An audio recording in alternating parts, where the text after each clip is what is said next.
NAMBOL KONG-KHAMPAT LEIBA KULA Women's College ki Department of Teachers Education BED na SHILLAGA ngasi LANGOL Old Age Home da working with community program Haina Mingthonba Thouram ama Pangthokkhre College asida hauzik BED ki ani suba semester da mahitam libi mahairoi signa saruk yaraga pangthokhiba Thouram aduda KULA Women's College ki principal Dr. W. Robindro College asigi Department of Teachers Education BED ki HOD in charge Polem Santi Amadi, Langol Old Age Home Asipu Chalairiba, Oinam Mangina Presidium Member Sing Oina Saruk Yake. Home Asigi Nongmada Tangai Fadana Changba Cha Ataki Polam Kya Kutsin Naraka Pangthokhiba Thouram Adugi Matangda, Dr. W. Robindro na Hai, Ngasigi Thouram Asi BED ki curriculum da yauba adugi matung ina pangthokpani program asi pangthokpagi maru oiba pandam de BED tamlibi mahairoi seng asina oza oirakpa matamda khunai asibu matau karamna achumba amasung afaba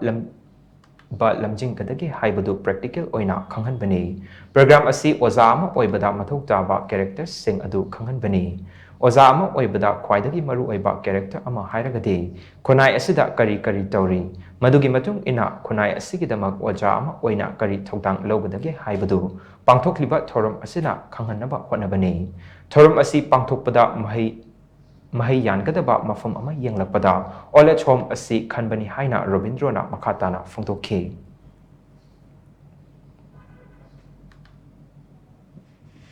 B.Ed ki haitare teacher education ki curriculum da yauba di angang singsna yang oza oirakanda satra satri singda kamain tawdana loina gani kamaina samaje fagalan gani haibagi masi practical makhalamani isam samna harabada practical amani oza oibakanda changba adugumba character singdugi manungda major oina changi si akoina samaj da kari tauri madugi matungina akoina kari tawgani oza amana karamba role logani haibadugi matangda angang singsida khangnanaba haidana angang singsi baroina B.Ed ki second semester ki oina sinjabani masi maroina ina Langol Old Age Home si khanjaba gi wafam di akoi gi si sahi khudingi masigumba community contact program si aigi department of Teacher Education KULA Women's College ki sahi khudingi SHILLAGA dum laksabani aduna handaki oina akoina yengjaba kanda khara hena haziki samasida akoina sinbada khara hena kitang mahi yangada khara fruitful oigada mafam ama yengpa kanda Ishorna su chanbiba haibatare ngasigi akoigi Langol gi Old Age Home si tadana akoina sumaina sinjabani haibase thamjaningi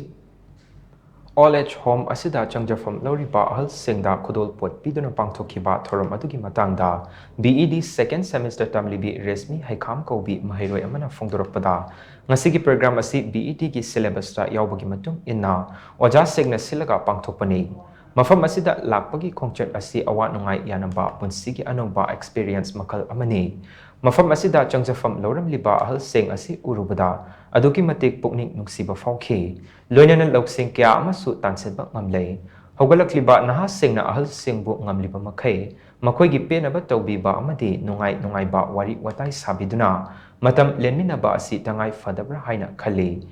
ahal sengi penaba amadi nungainaba tawbiba matamda nupi nupaga khenaba thamdana pangthokpagi tangai fadaba lei ahal laman masak khangba amadi makoigi tawbimal utpa haibase naha aikoigi tawfadraba thogdangi haina resmina makha takhi akhoi hauraiba naha nupi loinamakna ahan singsida tawbangamba thauja loi seba tawbiba adumsung leiriba imung manungi ahan singsida seba tawbiba nuksina loina biba haibasa khwaidagi maru oina lowe hojiki inkhala iba naha